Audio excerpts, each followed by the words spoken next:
to their futures. Soldiers speak out.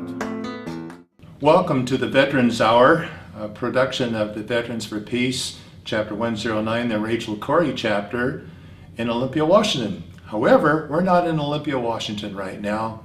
We are in Portland, Oregon for the Veterans for Peace National Convention. And that gives us an opportunity to talk with very special friends and guests. And with me today is Dr. Bill Wickersham. And Bill, I'm going to just ask you to give your own credentials, if you will, Sure. and tell our viewing audience who you are and why you're here. Sure. I'm an educational psychologist by training. Have been involved in peace and world order studies for a number of years. I'm an associate of the Nuclear AIDS Peace Foundation in Santa Barbara, California, and also an adjunct professor of peace studies at the University of Missouri-Columbia. Mm-hmm. And how is it that you came to the Veterans for Peace Conference? Well, I conducted a workshop titled VFP's Role in Nuclear Disarmament Education, and we had a small group, but a very active group, viewed a DVD, a 20-minute DVD, then talked about the things that VFP can do to help overcome some of the social and psychological obstacles that confront this problem. Well, and that, Bill, is one of the things that I want us to talk about in the program. Most of our viewing audience and watching programs that we've created talk about some of the 5 organizing issues behind VFP, and one of those talks about nuclear weapons. And I know that's very dear to your heart and part of your program and why you are doing what you're doing. And I understand you're also a published author on that. Tell us about that. Want to know the background a little bit first? Yes, please. 1962, I was working at the university, at that time finishing my doctorate, was working as program director of a student union. And one day, a graduate student who was interested in film, we had a classic film series, comes in. We talked about the film series. As he was leaving, he said, "Bill, what are the conditions under which you would be willing to kill, say, 100 million people in a day's time?" And I said to him, "Bill, you're crazy." He said, "If you think so, come to a Fellowship of Reconciliation meeting tonight. It's a joint group called the Committee for Informed Opinion on Nuclear Arms, but sponsored by our local Fellowship of Reconciliation group." And lo and behold, I was just intrigued, so I went to the meeting. At that meeting, Dr. Kurt Hohenemser, who was one of the people who came over with Werner von Braun, and he was a scientist, really a top engineer, aeronautical engineer at McDonnell Douglas Aircraft, gave a talk on the 150 Minuteman missiles that the U.S. Air Force had put in 13 counties in Missouri. And I found out that night that we were 30 minutes away from instant extinction from Soviet missiles that were aimed at towns like Boonville, Higginsville, Kansas City, St. Louis. Your town was on that list. We were right in the middle, that's right. I don't know if you ever saw the movie The Day After with Jason Robards. Yes. That's the complex that we're talking about. That movie dealt more with the western section, Lawrence, Kansas, but the eastern border is Boonville, Cooper County, the county adjacent to our university. So that's how I first got into it and started asking people questions. And as a psychologist, I was getting answers that I'd heard people give to other difficult problems. In fact, when I first went out to give talks to Rotary clubs or Optimist clubs, or Rotary or whatever, and I would give the talk and I would say, we have 150 megaton bombs, the Russians can kill us in 30 minutes, blah, blah, blah. The moment I started talking, I saw a glaze, collective glaze, go over the eyes. I mean, it was just as if everyone checked out. They'd gone into their ears closed, everything. But the eyes were glazed. Then the program chair I would give a 20-minute talk and with some questions, but didn't get many. The program chair would give me the Kiwanis certificate, "Thanks, Bill, for coming, and good luck with your problem." Yeah, it was only your problem, not anyone else's. And so I began to understand then, and then I started studying the works of Jerome Frank, a renowned psychiatrist at Johns Hopkins, who wrote a book called Sanity and Survival, The Psychological Aspects of War and Peace. He dealt with about 10 or 15 major social and psychological mechanisms that prevent people from dealing with this issue, one of the biggest of which is denial, and that's what I was facing. So as I began to work with that a bit, I found out there's a form of psychological inoculation. If you're going to talk about something awful like this, you tell folks up front, genuinely, I'd rather be here talking sports, much rather talking basketball or tennis. Bill, you use an interesting term. I love it. Psychological inoculation. Yes.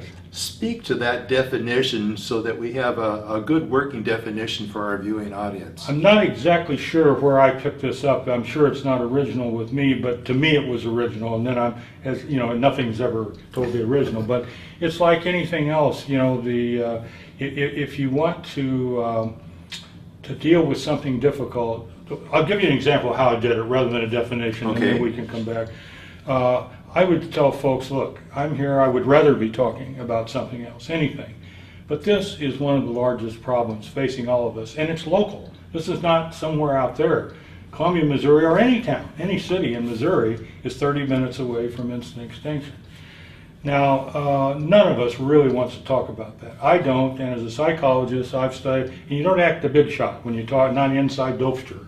You just tell folks, my experience has been that people do not want to hear this. They turn off the switch, they deny. Now, would you stay with me for 20 minutes and ask some questions? When I started doing that's, in other words, you get a foot in, you tell them why they're not going to hear what you're going to say, but would you help me? That's a form of, I call it psychological inoculation.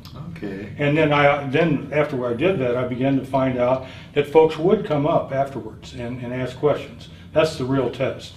If people, otherwise I got to get back to the bank, I have to get, wherever, and they didn't come up. But if you're really interested in what you said, and that was one of the tests. And these are in the 70s, roughly? It was actually, I started in 1962. Those weapons were put in North Dakota, Wyoming, Montana, Missouri, and the larger Titan missiles were in places like Arkansas and Kansas too. Fast forward to 2011. Yes. Tell our viewing audience why it is that we're not talking about this. We seem to have our fingers in our ears. We're not concerned about this issue. Why is this not being talked about? Well, for one thing, and by the way, at some point let's go back to talking, because that is a critical subject in this matter. People are still in denial. Some people are still in denial. There's also a mechanism called habituation. You get used to something. If you move from a rural area to New York City, for instance, there are all kinds of noises all night long. When you can't sleep when you first go there, you just can't do it. But you get used to it. You become habituated. We've become habituated to this.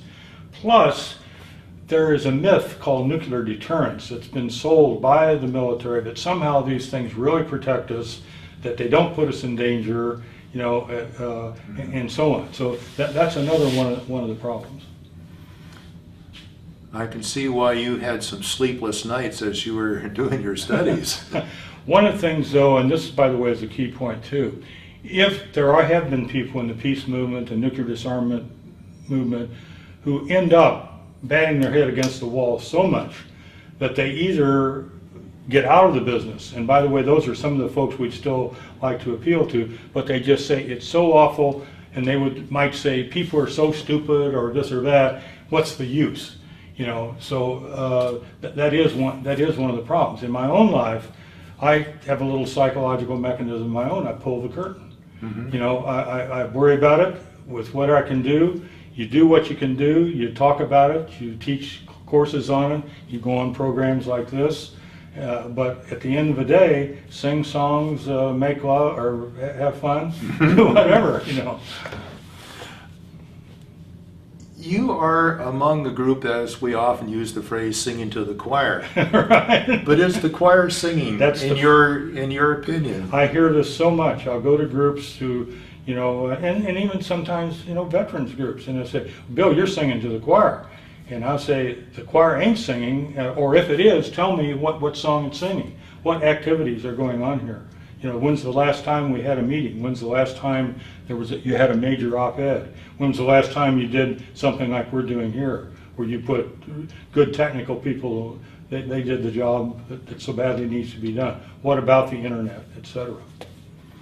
And so many of our viewing audience have no idea how nuclearized our areas are. Oh, gracious. It's,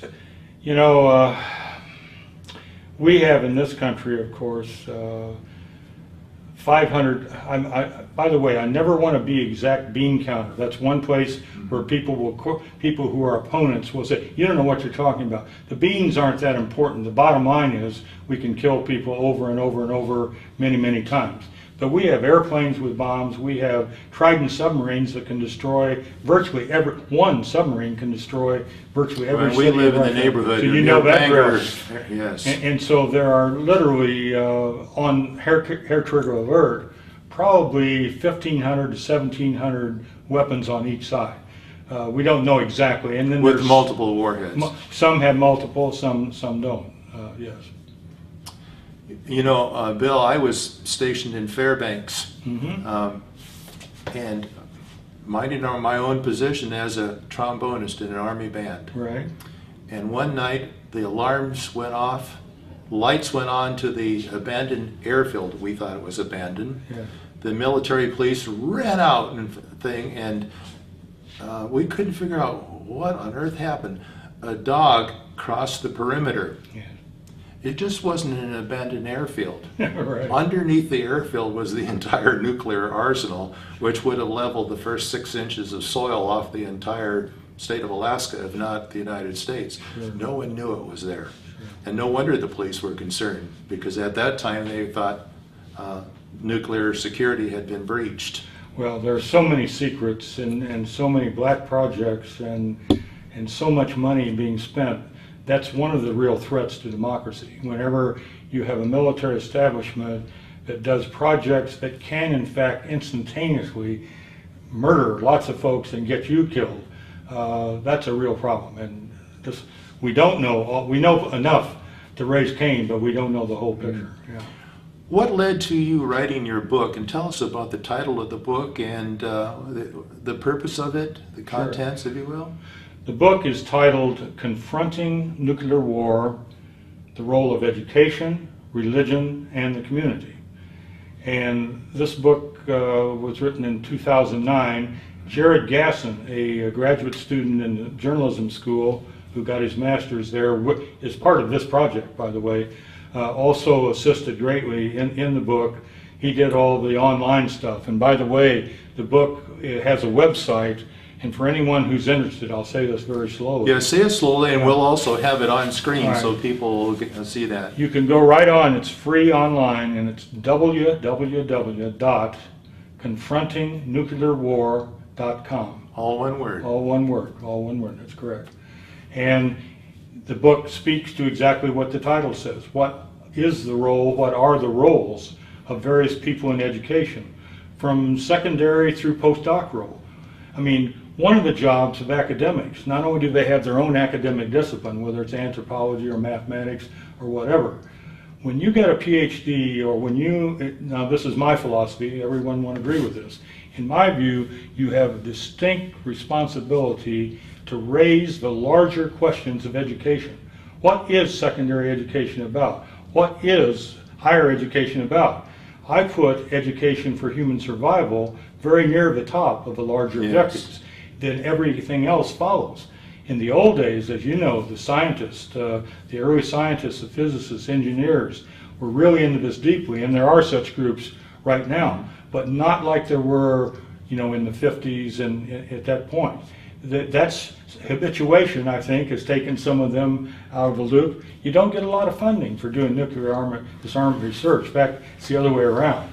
Now, you mentioned education as part of that title. Yes. Do you see this education being part of any curriculum today? Of course.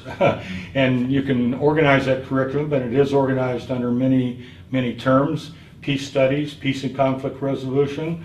I also think there's an area, not a whole, there could be a whole curriculum, but you never get this probably, nuclear disarmament education. What is the history, the underpinnings, what have been the reasons we've come up with this nuclear deterrence myth? I can't even say the word, by the way. Everybody's always gets after, Bill say nuclear, and I'm like Jimmy Carter, I can't say it. I think there's a block up here, but you get the sense of it anyway. But and in our book, we make the case that every discipline should ask the question, what is the role of sociology, of mathematics, home economics, if you wish, physical education, whatever, in human survival? What do we have to say to that? And in virtually every discipline, if you dig deep enough, you find there is something that should be done in this area. Then you search for materials, or you write new materials, and do what we're doing here. Where did you find the resources as you were in researching the material for your book? You mean the materials that we quoted, etc.? Most of it is online. For instance, if you want to deal with the nuclear posture review, you simply go online, get it, you take the part out of that you want to make your case, and then you cite it. And by the way, on our book, online, the online part, if you click on to the footnotes, you get the original document. Oh my! So it's a resource that very way. valuable. Now, resource. not all the sightings, but there are several. So any topic that if you want to know about education for nuclear disarmament, Google that or go to any search engine. You'll come up with something like the Nuclear Age Peace Foundation or the Nuclear Threat Initiative. There are thousands of organizations, by the way, certainly hundreds, and I would say thousands worldwide. So you have access to all of that. I suggest people who are interested sometime just Google nuclear disarmament education organizations or just nuclear disarmament organizations. Now I know there are various peace studies programs. I was part of a peace studies program at George Fox University here in Newburgh, Oregon. Tell us about the peace studies program that you're a part of.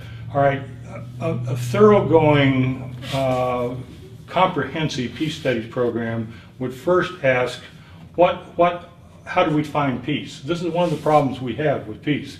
People go right by each other because some people think of it as individual harmony, strictly.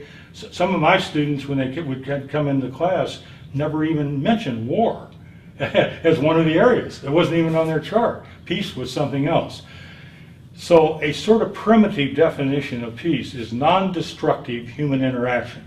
Now that covers a multitude of sins. It has to do with interpersonal relations, intergroup, international, global, and I would even submit, we probably don't want to get too far into this today, but cosmic. So how do we deal, in other words, all human relations is self and other, and how do we find ways to reduce conflict, to prevent it in the first place, and to essentially achieve peace at different levels? Where are the students coming from that enter into the peace studies programs? You mean what geographical area? Yeah, generally, or a little bit about their profile, where they come from. You know, at this moment, I can't give you a good answer to that. I'm not, at the moment, teaching. I'm doing research and community service stuff. So we have a new director at Missouri, Clarence Lowe. John Gallagher, our previous director, dealt with the students, but they come from everywhere. Last night I was talking at the table, at the banquet or the dinner, and a young woman whose father's a naval captain is in peace studies. That's her major. We were related to talk with each other. So they come from every. How do we know what triggers people to get interested in this? There are people at all socioeconomic levels. People from different kinds of families, families where one sibling may be an authoritarian, the other is peace-oriented. I really can't give you a good answer, except to say it's very, very broad. Let's cycle back to the psychological barriers that our viewing audience may have on looking at this very important topic. What's one type of thing that might help break that shell, if you will?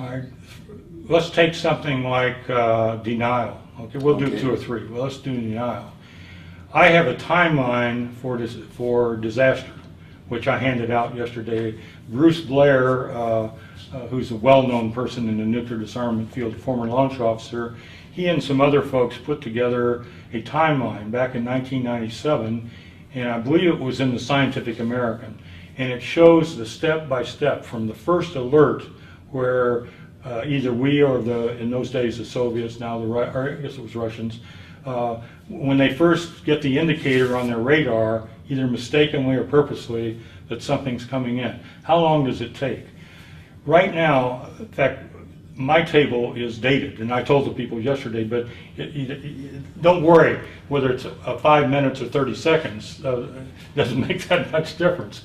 Sometimes when people who are denying and saying, that's not my problem, you say, well now, Dennis, we live in Columbia, Missouri. We're in a county, Cooper County, where there used to be, they aren't there by the way anymore, they've taken those out, but we're still a target probably. Those missiles south of Moscow, ones on mobile missiles, will hit Boonville in half an hour. Here's how much time our president has to make the decision, and the Russian president. And so we go through that, and sometimes when people look at that, it hits them. This is madness. And maybe there's something, and then you always have to get into, well, what can I do? What can I do about it? The helplessness and hopelessness is another one. The people who are in the fetal position in a corner, the world's too big, whatever. Or, I have problems, frankly, and I don't want to offend too many people here, but environmentalists, many of my environmental friends, I've had cases where we've almost begged to go to environmental meetings of some of the larger organizations and say, don't you see this as an environmental problem? If we incinerate the whole continent, there's no environment. There's no environment.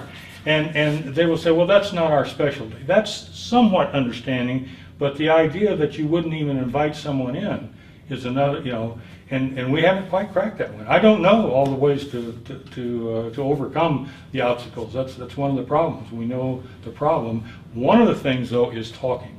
People will often say to me, I've had a lot of people say, Bill, don't just talk about it, do something. And I say, the first step to getting the thing out of the closet is to have dialogue. You ask me questions, I'll ask you questions. We don't have to worry about being stupid. It's all stupid. Don't worry that you don't know how an atomic bomb works. I don't know how. I don't care. All I know is the bottom line.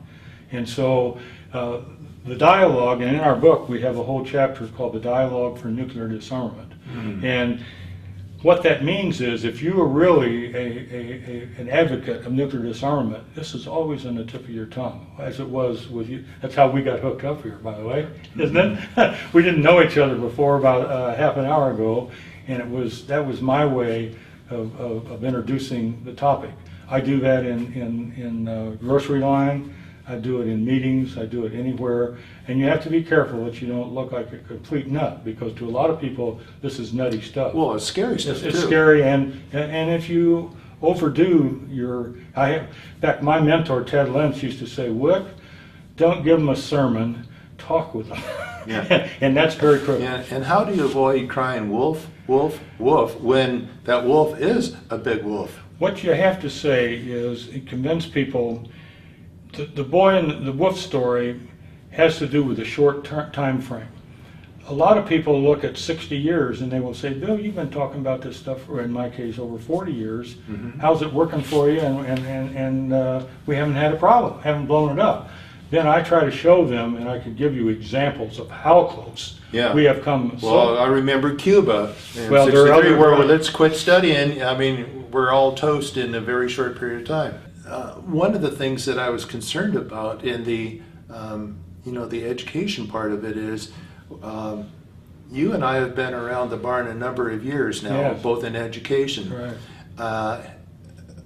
We see young people going into nuclear weaponry That's right. who may not have the same philosophical background and skills, but they are that close to the trigger of whenever they receive word. And wouldn't that frighten most people in the peace studies program to realize how the psychological areas that we train both on whoever we deem to be our enemy at the month or year might have nuclear weapons?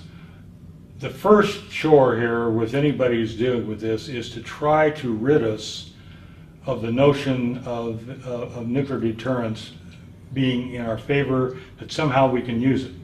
What we have to do in our dialogue is turn it around.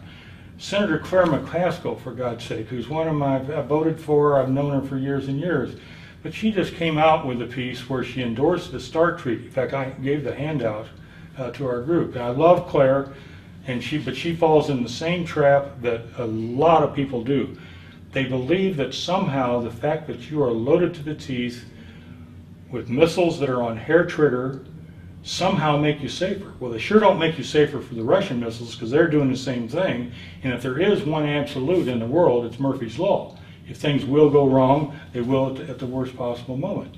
But beyond that, she has been led to believe, as many people are, that somehow nuclear weapons protect us against terrorists. Who in the hell are you going to bomb?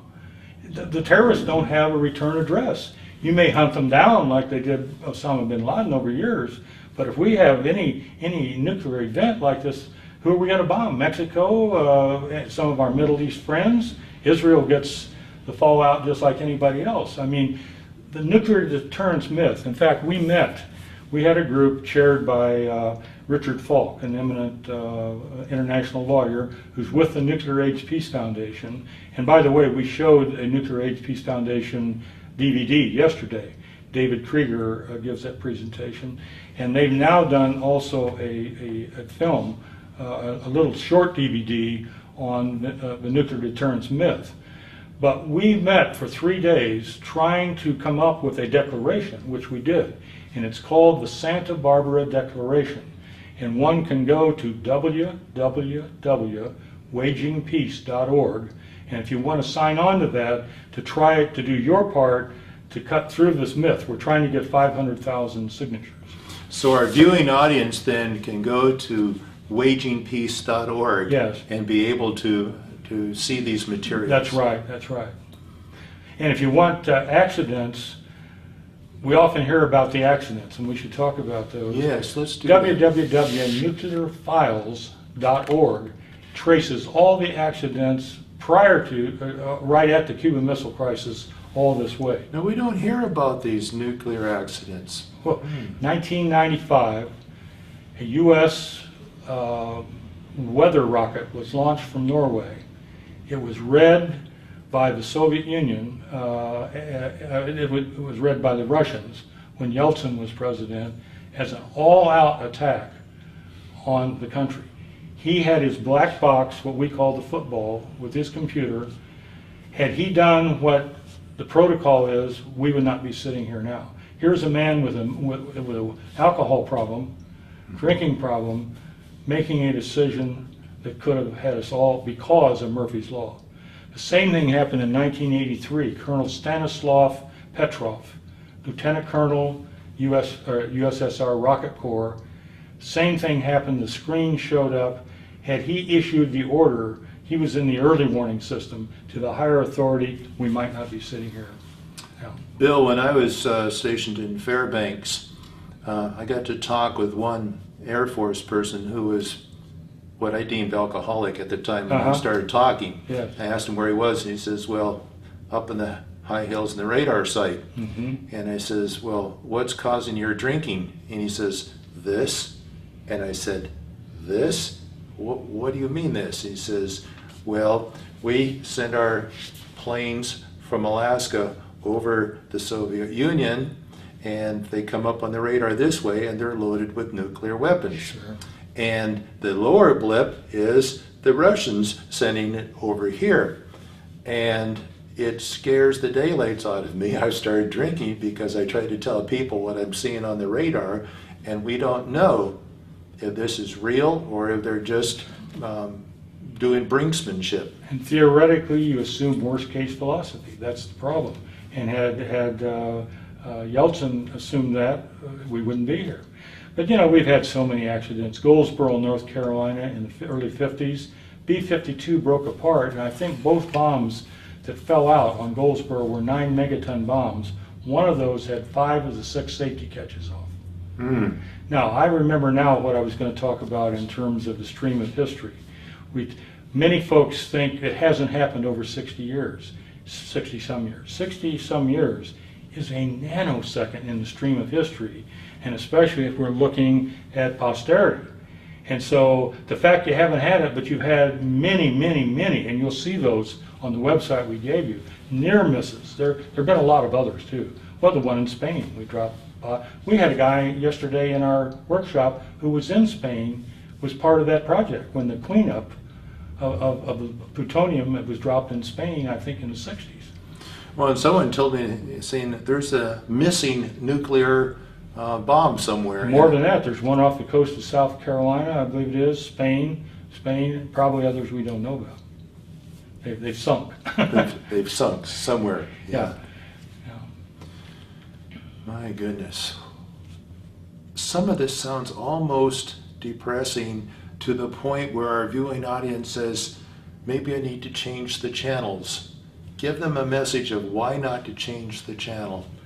I would say if you care about your children, you care about posterity, you care about human development, you care about your church or your synagogue or the larger goals and philosophies of those agencies, if you really care about that, please pay attention, because politicians are so ensconced in the military-industrial complex money. I mean, I know this chapter and verse. I worked in Washington for 16 years. And I can tell you, they're not going to do it.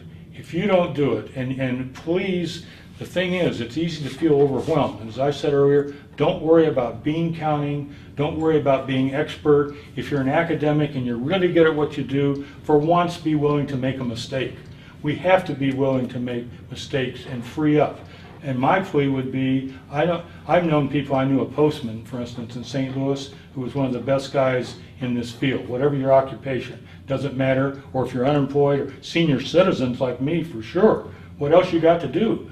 I mean, consume some, sure, but let's do our work. Well, I've noticed too that the nuclear weapons that we have don't seem to be powerful enough, so now we're up-arming them. We live near Bangor Naval Base, and now all the Trident missiles are being sent out over our highway systems in unmarked trucks or so that they can receive even more powerful nuclear weapons. And yet the citizens of Washington, hardly notice. I noticed because I was picnicking the sound as a Trident came up, and I happened to have my camera there, but I'm also a ham radio operator, and I was just having a little fun making some calls, and all of a sudden a black vehicle came down the street screaming fast, rolled down the window, took the pictures, rolled up the windows, and took off. And another person says, "What on earth? What happened?" And I says, "Do you see what was out in the water?" And he says, "Wow, looks like a submarine." It's sort of like a whale. And that didn't disturb anyone around here. Well, it didn't go unnoticed.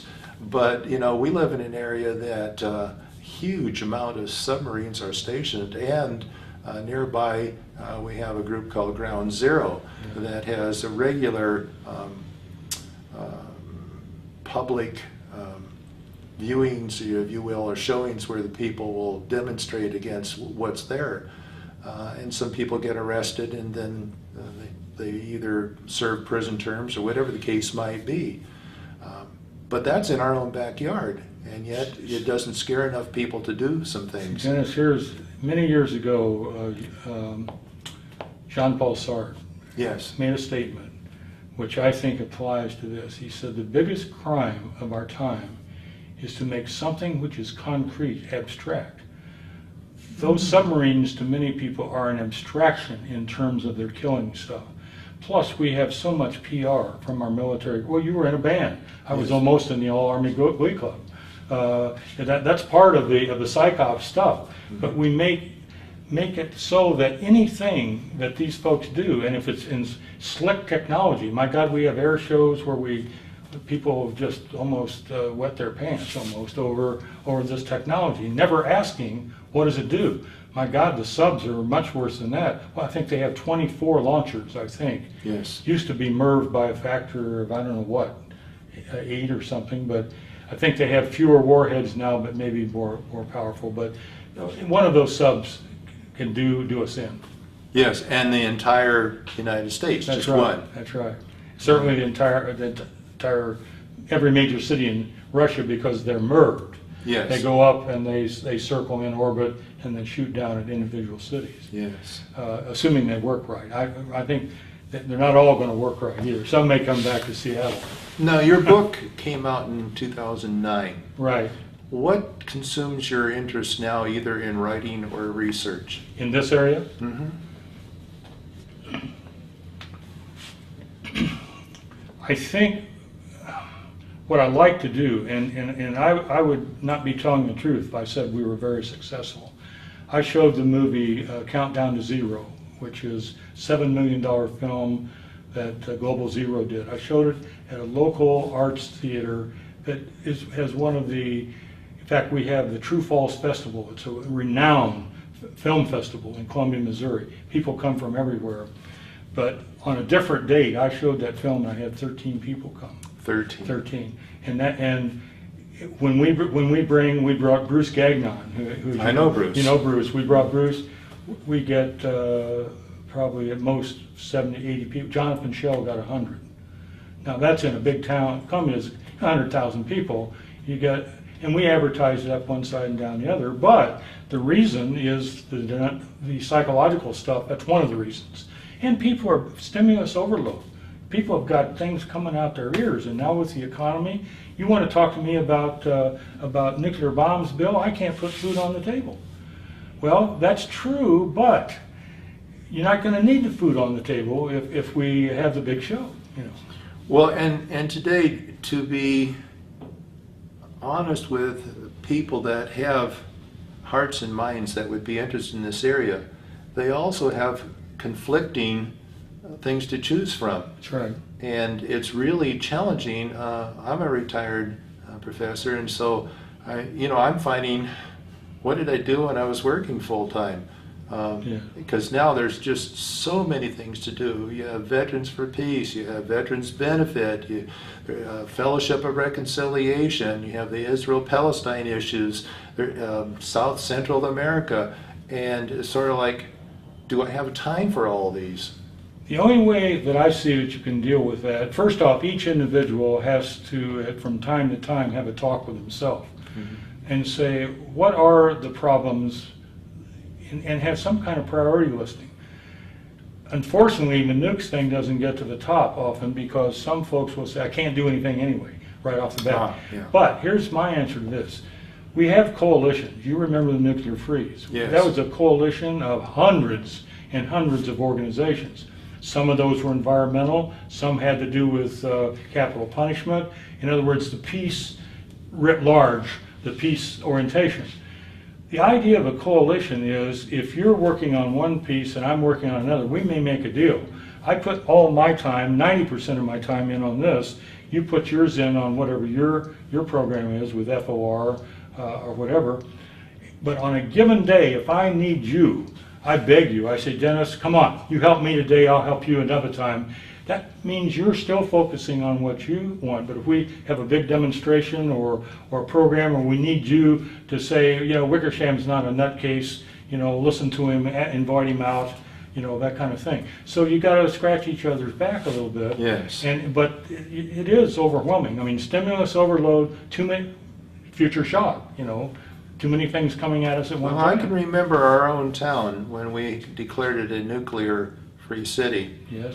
And also that we weren't allowed nuclear vessels into our port, and that really caused division. Sure. And then there are people within our peace and social justice community that have a hard time wanting to be inclusive and not divisive, and yet, nuclear issues is a pretty big thing.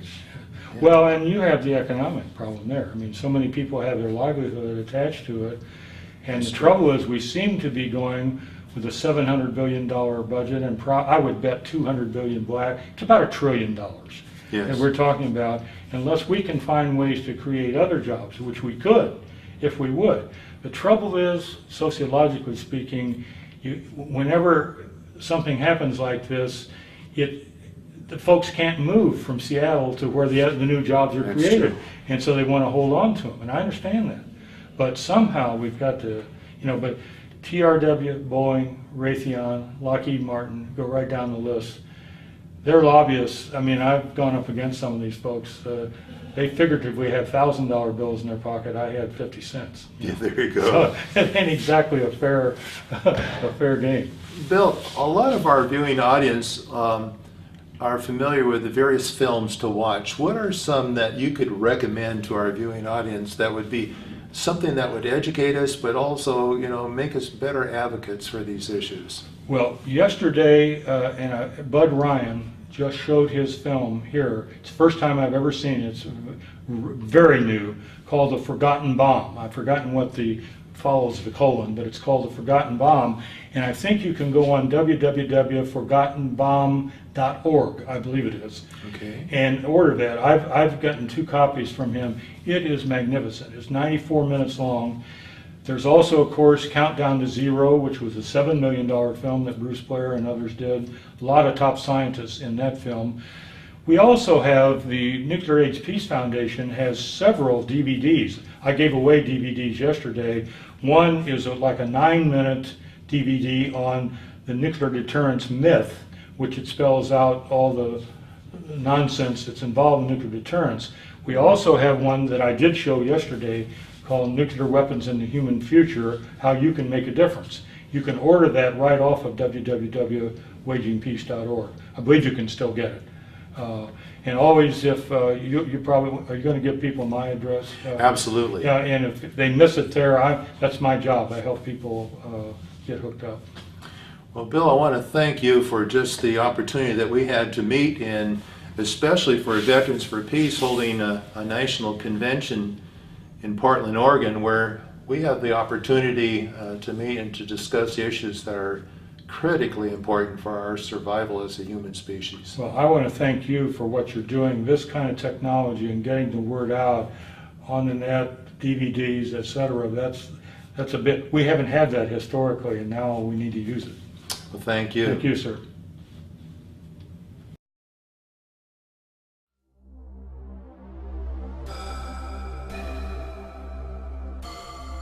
Given the overwhelming destructive power of nuclear weapons, weapons that place the future of all life forms at risk, why are they tolerated? These immensely destructive weapons have been justified by the theory of nuclear deterrence. This theory hypothesizes that if a nation armed with nuclear weapons threatens nuclear retaliation, other countries will refrain from initiating a military attack. Some national security experts believe that adhering to the theory of nuclear deterrence makes a country more secure. But does it really? Unfortunately, it does not. Nuclear deterrence is a theory about human behavior. It has not been proven, and in fact cannot be proven. Nuclear deterrence has already come close to failing. During the 1962 Cuban Missile Crisis, the US and Soviet Union came close to nuclear war over the Soviet Union's placement of nuclear weapons in Cuba. This potential nuclear conflict was narrowly averted. That nuclear deterrence works is only a myth. Its reliability in the future is something that can only be presumed, but never proven. By trusting in deterrence, we are putting the future of humanity at risk. We know with certainty that nuclear deterrence cannot prevent an attack by terrorists that cannot be located or are suicidal. Nuclear deterrence is simply ineffective against such extremists. Nuclear deterrence also requires rational leaders, but not all leaders are consistently rational under all circumstances, especially when a cloud of war hovers over them. If national security experts truly believed nuclear deterrence worked effectively, they would welcome the proliferation of nuclear weapons to other countries. Rather than doing so, they see nuclear proliferation as a threat and try to prevent it. If the leaders and experts who promote nuclear deterrence truly believed in it, they wouldn't be so eager to deploy missile defense systems. These systems are powerful admissions that nuclear deterrence is not sufficiently reliable to prevent an attack, nuclear or otherwise. If some countries continue to rely upon nuclear weapons for security, others will want to follow suit. nuclear weapons will proliferate, and the world will become an even more dangerous place. By relying on nuclear deterrence, we are playing Russian roulette with the human future.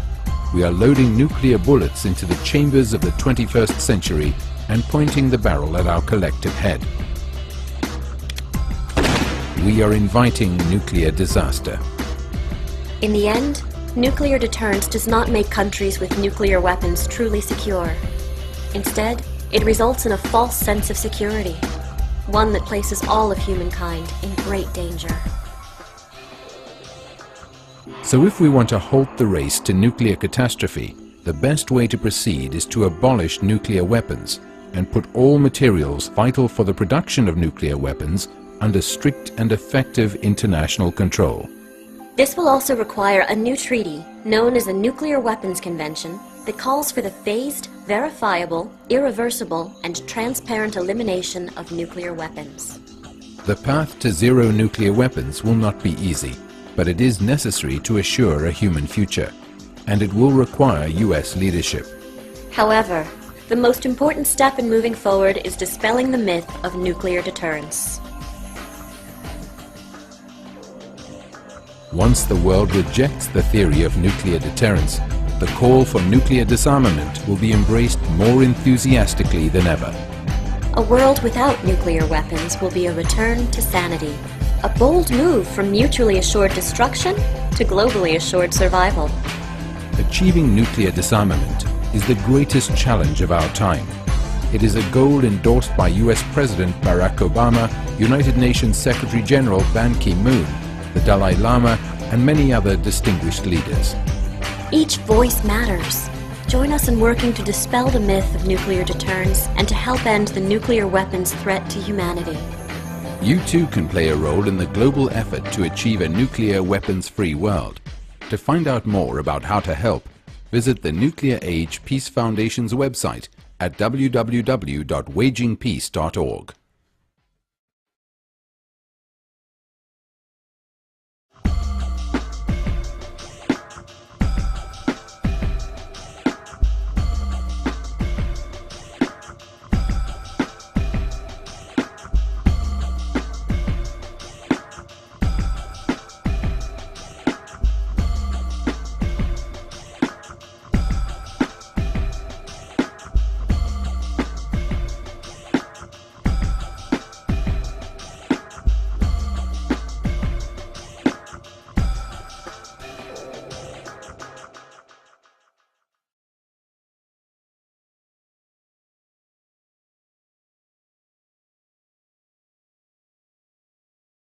So I'll make this very quick. So I was minding my own business about 5 years ago, and some reporter called me up and said, what would happen if India and Pakistan got into a nuclear war? And I'd spent a lot of time on this in the 1980s, and my gut reaction was, well, they'd kill a bunch of Indians and Pakistanis, the rest of us wouldn't notice anything. And I felt very guilty about this because I hadn't really assessed it. So then, after I found a little time, I went out and started thinking about it, and my first question was, well, they couldn't possibly have very many nuclear weapons, but, well, then I discovered that between them they probably have 110 to 200 nuclear weapons. So they actually do have large arsenals there. And so then I said, okay, well, what happens if they start shooting them at each other? And there were two interesting things there. One is that India and Pakistan's previous wars have killed a few thousand Indians and Pakistani military people. Just one nuclear weapon dropped in a city in either one of those countries would kill 100 times as many people. So by building these weapons, ostensibly to protect themselves from each other, they've put themselves at a risk that's 100 or more times greater than if they'd never built the weapons in the first place. So then I started trying to figure out, well, if they had a full-scale war and used their arsenals, it turns out that between them they could kill as many people as died in the Second World War just in their countries. You know, so 50 million people, or tens of millions of people. Then I looked at the amount of smoke that could be produced there. It turned out to be very large.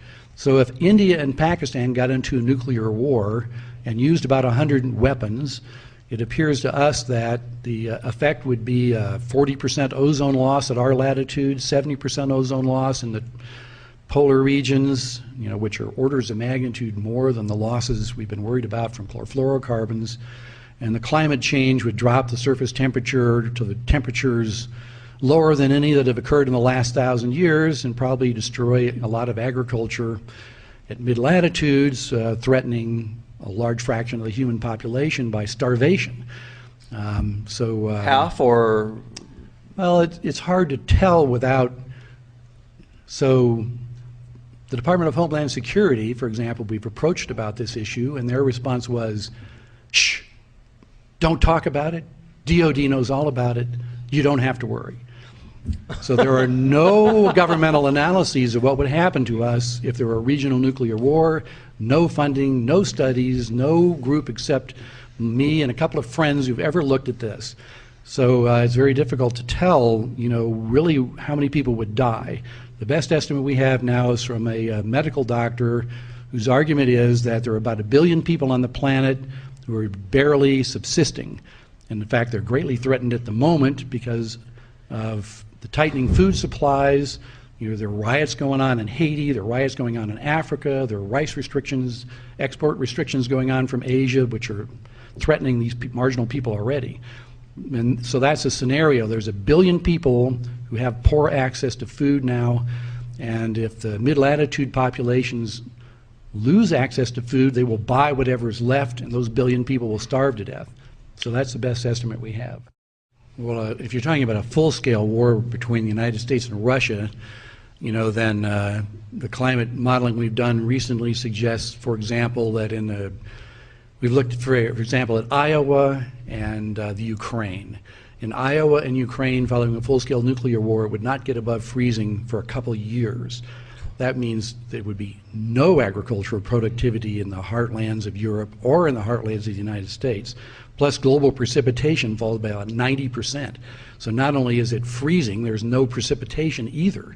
Right. I mean, this is a full-scale nuclear war just from the climate effects. So this, in the 1980s, we thought the biggest problem was you destroyed transportation systems and fuel and things like that, and that would just cripple the world agricultural. But in this case, the new models, which are based on NCAR, they're NCAR models, just basically show you that agriculture in mid-latitudes wouldn't survive. And right. There are very, my wife basically never paid any attention to this until last Christmas, or maybe Christmas before. We had a big snowstorm in Boulder, and you couldn't buy anything in the stores in Boulder for the next week, and there was no gasoline either. So we're starting to run out of gasoline, and you couldn't get Christmas dinner together. So that's the food storage period that people have in the world, is a week in big cities. The total world food storage at the moment is like 60 days. There's enough food harvested for 60 days. After that, it's starvation. Soldiers, speak out. We have a duty to all children and to their future.